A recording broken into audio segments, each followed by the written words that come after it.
네, 오늘은 신년 첫 주일입니다. 첫 주일을 맞이해서 신년 한 해도 성도님들의 가정과 또 산업일터 자녀들 위해 예수 그리스도의 은혜와 사랑이 넘치기를 간절히 소원합니다. 한 해의 첫 주일을 맞이하면서 주님의 은혜를 입으신 연합교회 성도들이 어떤 마음을 품고 한 해를 살아갈 것인가, 제가 기도한 가운데 오늘 본문을 중심으로 말씀을 전하고자 합니다. 우리 1절을 다 함께 다시 한번 읽도록 합니다. 시작. 그러므로 주 예수 안에서 갇힌 내가 너희를 권하노니 너희가 부르심을 이번 부름에 합당하게 행하여. 바울 사도는 자신이 복음을 전하여 세운 에베소 교회에 편지하면서 이런 권면을 합니다. 너희가 부르심을 입은 부름에 합당하게 행하라. 너희는 부르심의 은혜를 입었기 때문에 그 부름에 합당하게 행해야 된다. 그 부름에 합당하게 행하라. 이것을 우리는 콜링, 소명이다, 이렇게 말하기도 합니다. 누가 누구를 불렀습니까? 성령 하나님이 바울을 불러서 어디로 보냈죠? 에베소에. 그 에베소에 성령이 보내서 그리스도를 전하게 했어요. 그래서 바울이 성령에 이끌려서 그리스도를 전하자 그 듣는 그들로 예수 그리스도를 주로 믿고 받아들이게 했어요. 이 일을 누가 했어요? 성령 하나님이. 그렇게 해서 에베소 교회가 이루어집니다. 그러니까 누가 누구를 불렀어요? 성령이 바울만 부른 게 아니라 누구도 불렀어요? 에베소 교회 성도들도 불렀어요. 그래서 그들도 부르심을 입었습니다. 성령 하나님이 여러분들도 부르신 줄로 믿습니다. 여러분도 불렀어요. 바울만 부른 게 아니라, 에베소 교회 성도만 부른 게 아니라 여러분들도 예수 그리스도를 주로 믿도록 부르셨어요. 이렇게 부르심을 입은 자들이므로 바울은 그들에게 부름에 합당하게 행하라. 부름을 입었으니까 좀 그 부름의 뜻을 알고 거기에 합당한 좀 생활을 해라. 이렇게 말씀합니다. 부르심을 입지도 않았는데 이렇게 살면 부르심을 입는다, 그런 뜻이 아니라 이미 은혜로 부름을 입었으니까 그 부르심에 걸맞는 합당한 생활을 좀 해라. 잘하고 있었으면 이 말을 했을까요? 편지 속에? 그러지 않았겠죠. 이미 은혜로 부름을 받았는데 그 부름에 합당한 삶을 살지 못하니까 편지 속에 좀 이렇게 좀 살자, 이렇게 요구를 했습니다. 바울 자신도 예수 그리스도의 부름을 받았어요.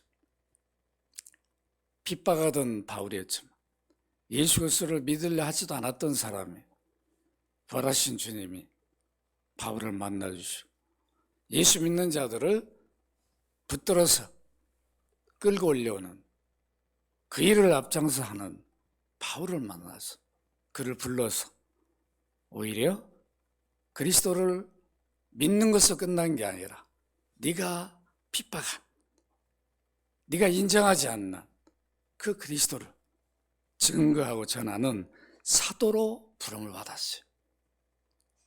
그래서 바울은 자기 삶이 바뀝니다. 유대교에서 그리스도교로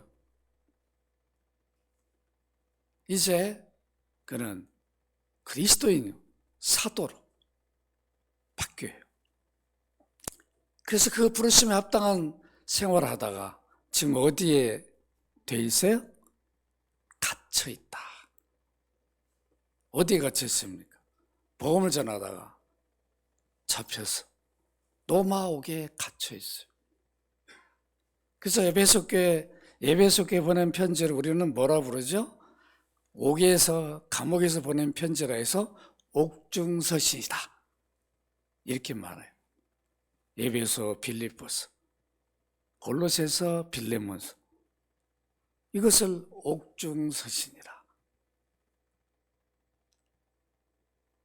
바울은 예수 그리스도를 전하라고 부름을 받았으니 그 일을 죽게 하며 살기로 하다가 이렇게 갇혀있죠. 그런 바울이 에베소 교회에 하나님 은혜로 부름받은 그들에게 부름에 합당한 생활을 하시오. 이렇게 요구합니다. 하나님의 부르심의 은혜는 오늘 설교를 듣는 연합교회 모든 성도들도 동일하게 받았습니다. 바울의 이 권면이 우리의 귓가에 생생하게 들려지기를 바랍니다. 바울이 말하는 그리스도인들이 부르심에 합당하게 사는 것이 과연 무엇인가? 무엇이 부름에 합당한 생활인가? 우리가 한번 생각해 봤으면 합니다. 우리는 예수 믿기 전에 즐기던 죄들이 있어요. 다 동일한 건 아니에요. 자기 나름대로. 그 죄인 줄도 모르고 그걸 즐기며 지금 세상 사람들이 그렇게 살아가요. 마약이 죄인 줄 알지만 그거 걸리면 감옥에 가는 줄 알지만 그 숨어서 하면 그걸 하잖아. 다 무너져버리는 자기 인생이 그것 때문에 다 무너져버려도 그걸 한다고. 나름대로 그것이 죄가 되든 안 되든 때론 죄인지도 모르고 즐기며 사는 이것이 우리가 예수 믿기 전에 했던 생활 습관들이에요. 우리 말, 행동, 또 마음 이런 것들이 예수 믿기 전에는 여러 부끄러운 모습들이었어요. 이것을 바울 사도는 옛사람이라 이렇게 말합니다. 그래서 이제 예수 믿었으면 성령을 받았으니까 그런 옛사람을 벗어버려야 되는데 그걸 벗고 그 신분에 맞는 구별된 삶을 살아야 되는데 그 삶을 살지 않으니까 그 삶을 살도록 그렇게 사는 것이 부르심에 합당한 삶이다. 그러니까 옛사람대로 예수 믿기 이전에 그런 모습으로 살지 말라는 거죠. 좀 부르심을 입은 자답게 살라. 여러분 에베소 4장 22절 함께 읽도록 합니다. 시작. 너희는 유혹의 욕심을 따라 썩어져가는 구습을 따르는 옛사람을 벗어버리고. 옛사람 어떻게 하라고요? 벗어버려라. 근데 벗고 다시 입으면 안 되죠. 완전히 벗어 던져버려야 되는 거죠. 그런데 에베소 교회 성도 가운데는 이미 예수 믿고 성령을 받고 거룩한 신분이 됐는데, 여러분 거룩이 뭡니까? 이미 죄에서 건짐받아서 씻음받아서 의인이 됐어요. 죄와 상관이 없는 하나님, 너는 내 아들 예수 그리스도를 믿으니까 너는 의인이다. 그러니까 죄가 없었어요. 그래서 거룩하다라고 인정한 거예요. 그래서 우리는 본래 거룩한 게 아니라 그리스도의 의를 입어서 거룩해졌으니까 그 의에만 그 의인으로서 그 신분에 맞는 삶을 사는 것이 부르심에 합당하게 사는 것입니다. 교회를 오래 다니면서도 변화되지 못한 모습으로 살 때가 많아요. 그런 모습을 본 가족들이나 지인들, 불신자들이 이해를 못해요.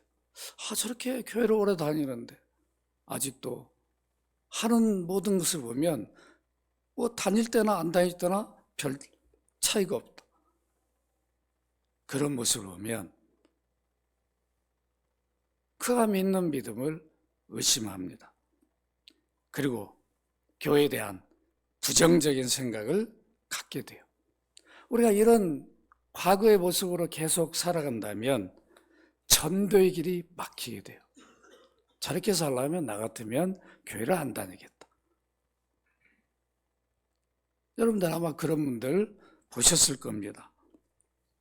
그리스도인들은 거룩하신 영이시고 하나님이신 성령을 모셨기 때문에 죄악을 끊고 멀리하여 구별된 생활을 해야 합니다. 이것이 성도로서 마땅한 거룩한 생활이요, 부름에 합당하게 사는 것입니다. 여러분, 바울은 고린도교에 편지하면서 그들의 신분이 무엇인가를 밝혀줍니다. 고린도서 1장 2절 함께 읽습니다. 시작. 고린도에 있는 하나님의 교회 곧 그리스도 예수 안에 거룩하여지고 성도라 부르심을 받은 자들과 또 각지에서 우리 주 곧 그들과 우리 주 대신 예수 그리스도의 이름을 부르는 모든 자들에게 여기에 거룩하여지고 성도라 부르심을 받은 자다. 우리가 누구라고요? 거룩한 자라는 거예요. 의인이라는 거죠. 거룩하다는 뜻은 죄와 구별된 사람이다. 죄를 끊고 멀리할 사람이다. 그런 뜻입니다. 바울은 어떻게 사는 것이 부르심에 합당한 생활인지를 구체적으로 2절에서 제시합니다. 우리 2절을 함께 읽도록 합니다. 시작. 모든 겸손, 온유하고 오래 참음으로 사랑 가운데 서로 용납하기 위해 첫 번째로 부르심에 합당한 생활. 무엇이라고 말하고 있습니까? 겸손이다. 그것도 모든 겸손. 모든 생활에 겸손하라는 거죠. 겸손하게 사는 이것이 부르심에 합당한 생활이다. 주 예수를 믿는 자들은 겸손히 모든 생활 속에서 나타나져야 합니다. 교회에서는 겸손하려고 하는 그런 애쓰는 모습이 보이는데 또 가정에서, 직장에서, 사업장에서, 또 학생 신분으로서, 또 신자들 앞에서나 불신자들 앞에서 그들을 대할 때 언제나 우리는 뭐 해야 된다고요? 겸손해야 한다. 겸손해야 한다는 거예요. 겸손은 상대방 앞에서 나를 낮추는 거죠. 그가 어떤 모습을 갖든지 나를 낮추는 거예요. 지위 높은 사람 앞에 낮추는 건 당연한 거잖아요. 그걸 겸손이라 말하자. 내 지위가 높음에도 불구하고 나보다 신분이 낮은 사람 보면서도 나를 낮출 수 있는 게 진정한 겸손이에요. 이런 삶을 부르심에 합당한 삶이다. 바울은 요구합니다. 우리는 하나님의 특별한 부르심을 입고 그리스도인이 되었어요. 그러다 보면 자기를 높이고 어느 때는 불신자를 보면 아주 마귀의 자식이다. 막 이런 분들 있어요. 그러면 안 되는 거죠. 나도 전에는 사단의 정도로 닿던 자였는데 은혜로 내가 부름을 입었던 것처럼 저들도 은혜가 임하면 나처럼 예수 믿고 하나님 앞에 귀한 믿음의 그릇이 되겠다. 그런 마음으로 더 기도해 주고 그럴 때 우리는 겸손해지게 됩니다. 우리는 말과 행동이 다른 사람들보다 거룩해서 부르심을 입은 자들이 아닙니다. 은혜로 똑같은 모습이었지만 은혜를 입어서 우리는 거룩한 백성들이 되었으니까 거만하거나 교만하면 안 되고 겸손해야 합니다. 다른 사람이 갖지 못한 특별한 은사를 가졌고 특별한 체험을 했을지라도 그런 은혜를 받았으니까 교만하면 안 되고 더 겸손해져야 합니다. 5세기에 제가 또 전에 언제 한 말씀드렸어요. 서방교부인 아우구스티누스라 했어요. 우리 어거스틴이라고 부르기도 합니다. 우리는 서방교회 후예들이죠. 서방교회 후예니까. 바로 로마 가톨릭도 서방교회 후예들이죠. 우리는 로마 가톨릭에서 종교개혁을 해서 우리는 서방교회 후예들이에요. 동방교회 후예들이 아닙니다. 그래서 누구의 빚을 많이 졌어요? 서방교회 최고의 신학자인 어거스틴의 그 신학의 많은 빚을 지고 있어요. 이렇게 서방교회 교부이고 교회 아버지였던 아우구스티누스는 그를 따르는 제자들이 이런 질문을 했습니다. 선생님, 우리 그리스도인들이 가져야 할 덕목의 첫 번째가 무엇입니까? 그랬을 때 어거스틴이 뭐라고 말했을까요? 겸손이다.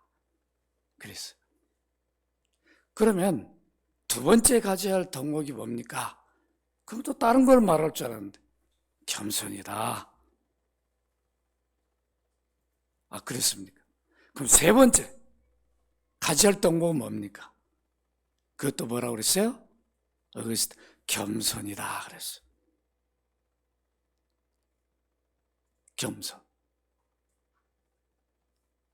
이렇게 겸손이 그리스도인들이 가져야 할 덕목이라 서방교회 교부였던 아우구스티누스는 말했습니다. 세상 사람들도 교만한 사람들을 보면 싫어합니다. 그래도 자기 앞에 처신을 잘하고 겸손한 그런 사람들을 좋아하고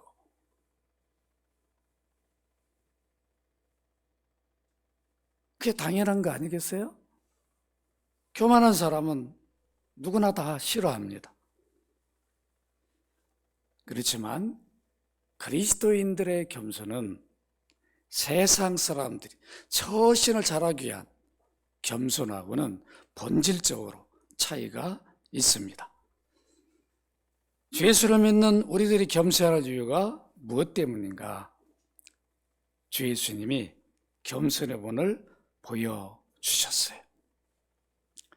보여주시고 우리로 하여금 겸손하기를 요구하셨습니다. 우리는 예수 그리스도를 믿는 자들이니까 그리스도의 겸손을 알아야 되고 그것을 본받아서 그 겸손을 나타내야 합니다. 여러분 마태복음 11장 29절 함께 읽도록 합니다. 시작. 나는 마음이 온유하고 겸손한 나의 맹여를 메고 내게 배우라. 그리하면 너희 마음이 쉼을 얻으리라. 예수님이 겸손하셨습니다. 때가 겸손한 삶을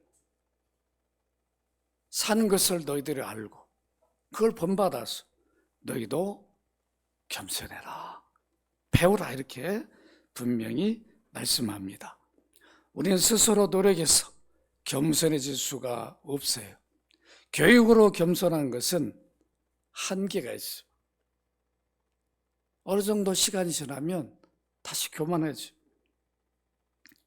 그러나 우리 그리스도인들은 주님이 어떻게 사셨는가, 이것을 알면 알수록 그 주님의 겸손이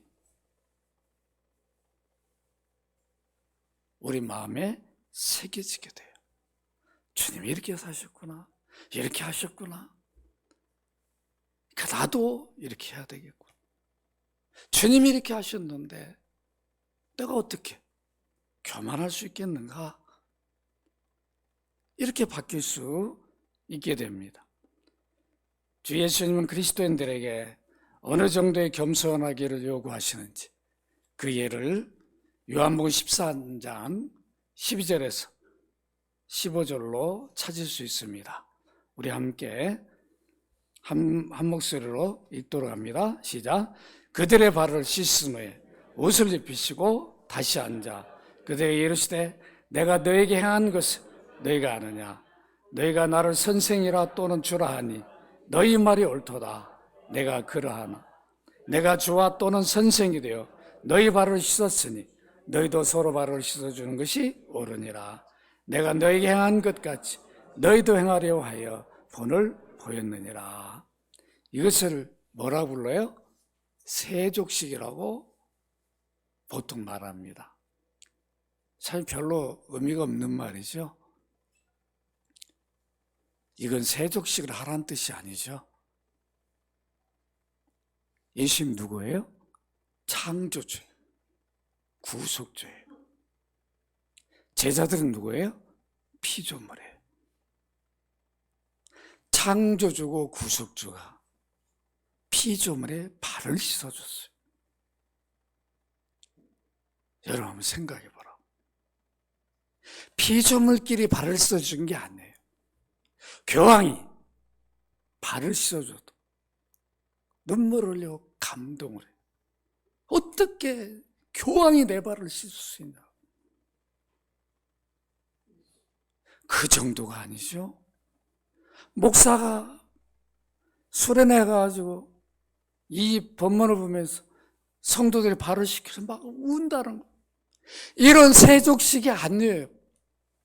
그런 거 하라는 게 아니죠. 주님이 제자들이 발을 씻겨주신 것은 너희들 좀 다니면서 발을 좀 씻겨줘라, 그런 뜻이 아니에요.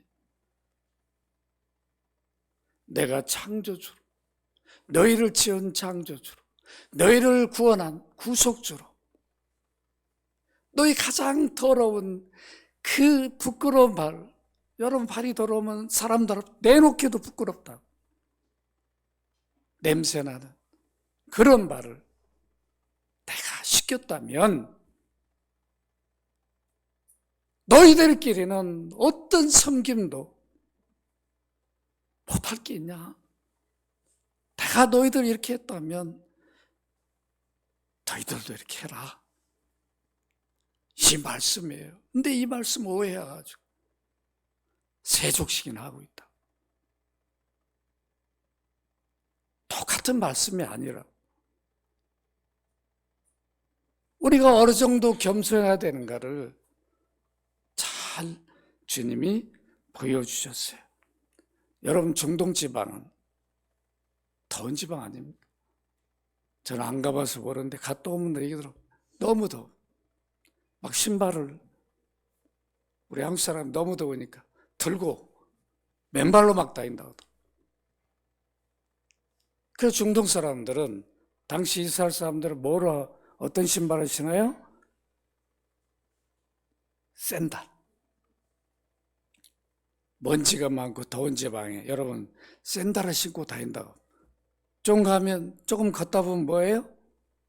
땀이 많이 나가지고 신발이 미끄러지고 벗겨지지 않아요? 그런 경험 여러분 해봤죠?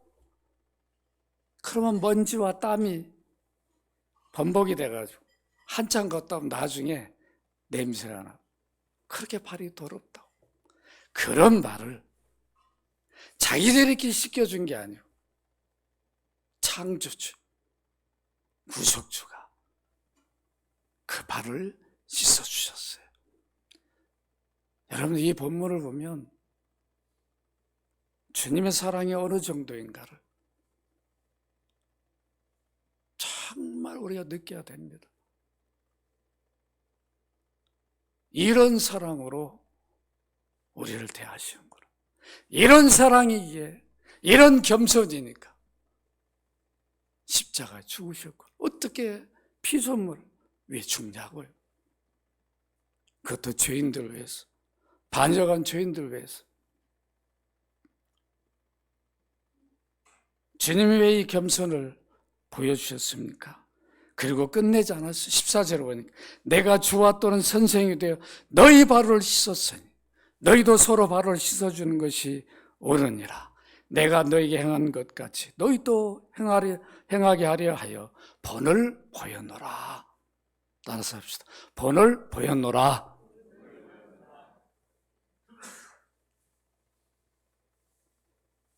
겸손하십시다. 발을 씻겨줍시다. 이 말은 뭐예요? 못 해줄 게 없다는 거예요. 이런 마음만 간다면, 이런 자세만 간다면 자기를 낮추게 되고, 상대방이 이런 모습을 보면 저절로 낮아지는 거죠. 겸손해지는 거죠. 제자들 발을 씻길 때 여러분 앞절에 가보라. 집에 가서 읽어보시오. 씻어주세요. 그러지 않는다. 안 된다고 그러죠. 그렇지 않겠습니까?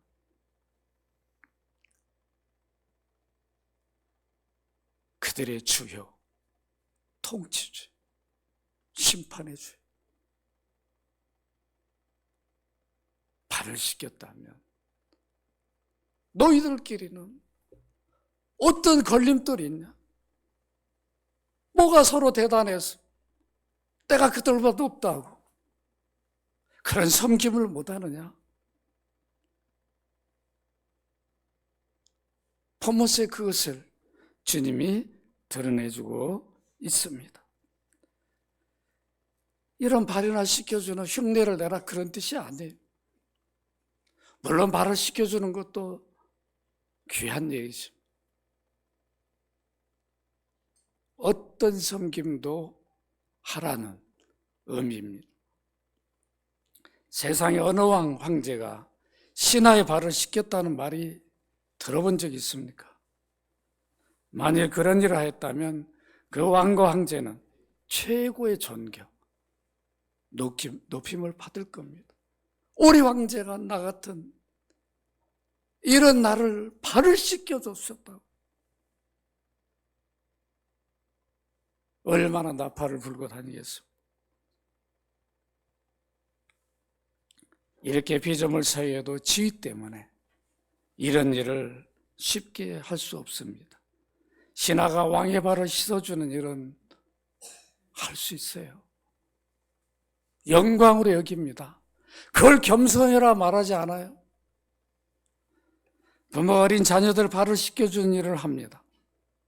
건강하지 못하여 스스로 발을 씻을 수도 없는 그런 분들을 씻어주는 것을 겸손이라고 말하지 않습니다. 세상 어느 스승이 건강한 제자들의 발을 씻어줬다는 말을 저는 들어본 적이 없습니다. 그런데 만왕의 왕이시고 만주의 주이신 하나님이신 하나님의 아들이신 예수 그리스도가 제자들의 더럽고 냄새나는 발을 씻어주셨어요.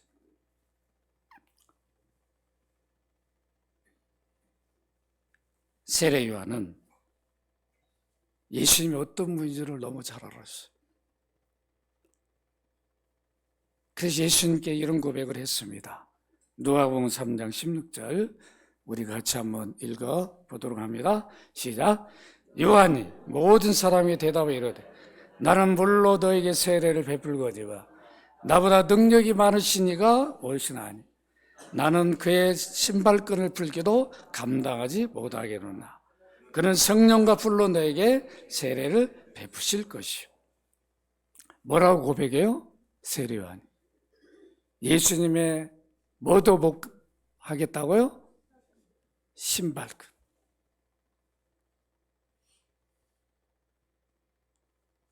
예수님이 어떤 분이길래 나는 저번에 신발끈 매고 푸는 것도 할 수 없는 사람이다, 이런 고백을 했는데 그 주님은 제자들의 발을 씻기셨어요. 이게 주님의 겸손이었어요. 주님의 낮아지심이에요. 우리는 이렇게 낮아지신 주님을 믿는 사람들이, 그러니까 누가 요구하지 않아도 주님이 본을 보이며 요구했으니까 우리는 낮아질 수밖에 없어야 됩니다. 창조주가 피조물의 발을 씻겨주신 겸손과 섬김을 기억한다면 우리 서로는 자신을 낮추고 겸손히 어떤 섬김도 할 수 있어요. 나는 못해요, 안 해요, 그게 아니라 제가 비록 못하지만 하겠습니다, 해보겠습니다. 이런 자세가 주를 믿는 진정한 겸손한 자세입니다. 이렇게 주님은 참 겸손이 무엇인지, 자기를 비움, 낮아짐이 무엇인가를 친히 보여주셨어요. 이제 우리가 할 일이 무엇입니까? 주님이 보여주신 이 본을 잊지 말아야 돼. 내가 할 수 없을 때 주님이 내가 이렇게 하셨는데 내가 못한다고 할 수 있겠는가? 못할 게 있겠는가? 이런 자세를 가지고 그 일을 하는 것이 진정한 겸손의 자세입니다. 때로는 상대방의 허물과 실수가 보여질 때가 있어요. 지적하고 싶을 때가 있어요. 그래도 어릴 때는 기다려주고 기도해주고 이런 것들이 겸손의 자세입니다. 상대방을 높이고 자신을 낮추고 겸손히 섬긴다는 것은 참으로 어려운 일이에요. 주님의 마음을 품지 않고는 할 수 없는 일입니다. 그렇기 때문에 주님의 은혜를 입지 않은 사람에게 바울이 요구한 게 아니에요. 모든 일에 겸손하라. 이게 부르심에 합당하게 행하는 일이다. 너희가 부름을 입었으니, 은혜로 부름을 입었으니까 겸손하라, 이렇게 요구합니다. 바울 사도도 예수 그리스도를 본받은 사람이 내가 그리스도를 본받은 자 된 것 같이 너희도 나를 본받으라, 이렇게 말합니다. 그러면서 그리스도인들이 겸손할 수 있는 방법을 바울은 가르쳐 줍니다. 빌립보 2장 3절 함께 읽도록 합니다. 시작. 아무 일에든 다툼이나 허용을 하지 말, 오직 겸손한 마음으로 각각 자기보다 남을 낮게 여기고. 여기 중요한 단어가 있어요. 어떤 단어입니까? 여러분 눈에 어떤 단어가 들어와요? 뭐예요? 낮게. 이거 참 받침 하나가 중요하죠? 시옷이냐 지읒이냐. 우리는 어떻게 해요? 뭘 많이 써요? 시옷이요 지읒이요? 지읒을 많이 쓰시죠? 여러분 참 겸손한 거예요.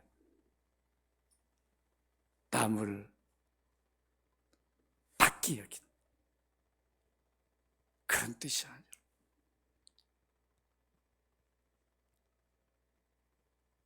바울은 분명히 우리에게 방법을 가르쳐 줍니다. 여기 낮게라는 말, 상대방을 우수하게, 뛰어나게, 고상하게, 능가하게 여기는 걸 말해요. 우리 단어는 낮게 하니까 자꾸 밑으로 보는 오해할 그런 번역을 했는데, 상대방을 나보다 더 고상하게, 뛰어나게, 우수하게, 비록 그렇지 못해도 이런 마음을 품는 게, 이게 그리스도의 마음입니다. 자기보다 남을 뛰어나게, 능가하게, 높게 여기면 그것이 겸손해요. 그러나 자기보다 남을 밑으로 보면 그 자체가 교만입니다. 여러분들은 상대방을 대할 때 어떻게 하고 있습니까?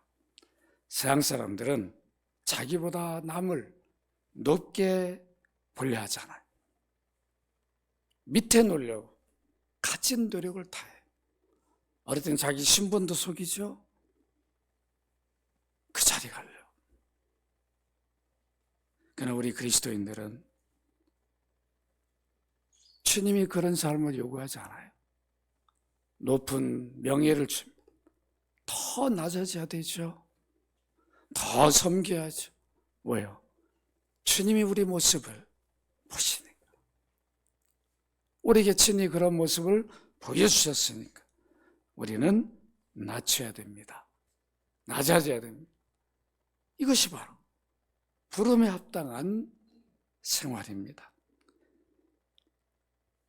우리는 상대방을 낮게 여기려는 마음을 버리고 주님의 겸손의 빛을 사람들에게 나타내야 합니다. 여러분, 주님이 이렇게 말씀하셨어요. 마태복음 5장 16절 같이 읽습니다. 시작. 이같이 너희 빛이 사람 앞에 비치게 하여 그들로 너희 착한 행실을 보고 하늘에 계신 너희 아버지께 영광을 돌리게 하라. 여기 착한 행실, 교만이 착한 행실일까요? 겸손해요. 장관이 되셨는데 너무 겸손하네. 직원들이 존경하지 않겠어요? 장관이라고 막 아무거나 막 시키고 당연한 걸로 종처럼 막 직원들을 부린다면 그때는 따라하겠죠. 존경하지 않는다. 우리 그리스도인들은 어떤 위치가 낮든 높든 그리스도 때문에 그 은혜를 입으신 우리는 겸손해져야 됩니다. 이것이 착한 행실. 우리 이런 모습을 보면서 야, 저분이 예수 믿는 사람들이다. 정말 그리스도를 닮은 사람이구나. 존경하게 됩니다. 인간은 타락한 본성 때문에 누구나 자기를 높이려고 하는 교만이 자리하고 있습니다. 나도 모르게 교만이 나타나요. 드러납니다. 성령을 모신 그리스도인이라고 해서 저절로 겸손해지지 않습니다. 우리 안에 늘 교만해지려는 마음이 나도 모르게 나옵니다. 그때 어떻게 해야 돼요? 그리스도의 겸손을 발을 씻겨주셨던 주님의 겸손을 생각하면 그리고 기도해야 되죠. 성령님, 내 안에 옛사람 나오고 있습니다. 이거 좀 사라지게 해달라. 교만을 버리고 겸손하게 해달라. 기도하면 성령이 도우셔서 우리 안에 그런 교만하려 하는 마음이 사라지게 됩니다. 이런 기도문을 제가 읽었습니다. 주님, 여러분 잘 들어보세요. 주님, 존경만 받으려는 욕망에서 저를 건져주세요. 주님, 사랑만 받으려는 욕망에서 저를 건져주세요. 주님, 칭찬만 받으려는 욕망에서 저를 건져주세요. 주님, 높임만 받으려는 욕망에서 저를 건져주세요. 주님, 인정만을 받으려는 욕망에서 저를 건져주세요. 이게 나의 모습 아닙니까?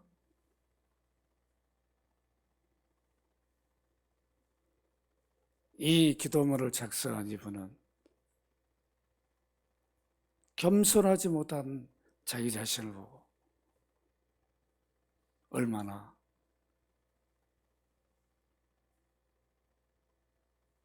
몸부림치며 기도했는지 그것을 읽을 수가 있어요. 주님, 부끄러움을 당할까 염려하는 저를 건져주세요. 주님, 역경 중에서 고통을 받을까 하는 두려움에서 저를 건져주세요. 주님, 부당한 대우를 받을까 하는 두려움에서 저를 건져주세요. 주님, 의심을 받을까 하는 두려움에 저를 건져주세요. 그리고 주님, 저보다 다른 사람들이 더 사랑을 받게 되기를 바라는 은총을 저에게 내려주세요. 다른 이들이 더 존경을 받게 되기를 바라는 은총을 저에게 내려주세요.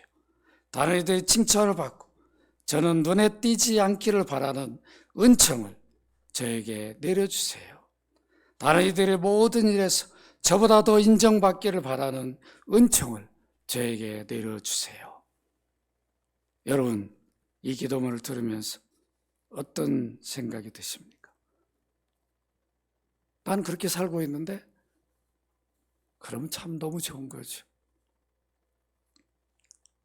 저는 많이 반성을 했어요. 목사님에서 내가 참 겸손하지 못했구나.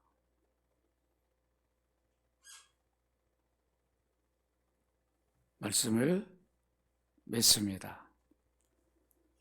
새해를 맞이했습니다. 올 한 해 우리 어떤 마음을 품고 한 해를 살아야 할 것인가? 우리 예수 믿는 사람, 성령을 받은 사람이죠. 거룩한 신분이에요. 의인입니다. 예수 그리스도의 겸손,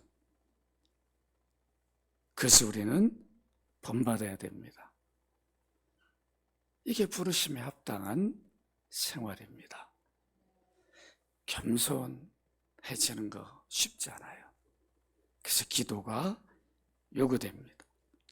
겸손하기 싫을 때, 하지 못할 때 겸손의 본을 보여주신 주님을 생각하시기를 바랍니다.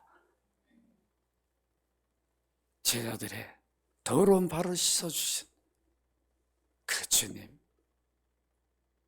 내가 그때 현장에 있다면 그 주님이 내 발을 씻어주셨을 것이에요. 그 마음을 우리가 품다면 우린 교회 안에서뿐만 아니라 직장에서, 사업장에서, 학교에서 여러분들이 그리스도의 겸손을 드러낼 수 있습니다. 여러분들의 이 겸손을, 겸손한 삶이 그것으로 끝난 게 아니에요. 그것을 세상 사람들이 높이 평가하고 존경하는 것으로 끝나지 않습니다. 그런 겸손한 삶을 사는, 주님을 본받아 살아가는 그들에게 이렇게 약속하고 있어요. 여러분, 야고보서 4장 6절 같이 읽습니다. 시작. 그러나 더욱 큰 은혜를 주시나니 그러므로 이르시되 하나님이 교만한 자 물리쳐 겸손한 자에게 은혜를 주신다 하였느니라. 베드로전서 5장 6절 그러므로 하나님의 능하신 손 아래서 겸손하라. 때가 되면 너희를 높이시라. 때가 되면 뭐라고요? 높여주십니다. 겸손하면 손해를 보는 게 아니라 때가 되면 주님이 높여주셔요. 주님이 높여주시는 한 해가 되기를 주의 이름으로 축원합니다. 거룩하신 아버지, 주님을 본받아 겸손하게 하여 주옵소서. 나를 낮추게 하여 주옵소서. 상대방을 높이는, 고상히 여기고 귀하게 여기는 한 해의 삶이 되게 하여 주옵소서. 주 예수 그리스도 이름으로 기도합나이다. 아멘.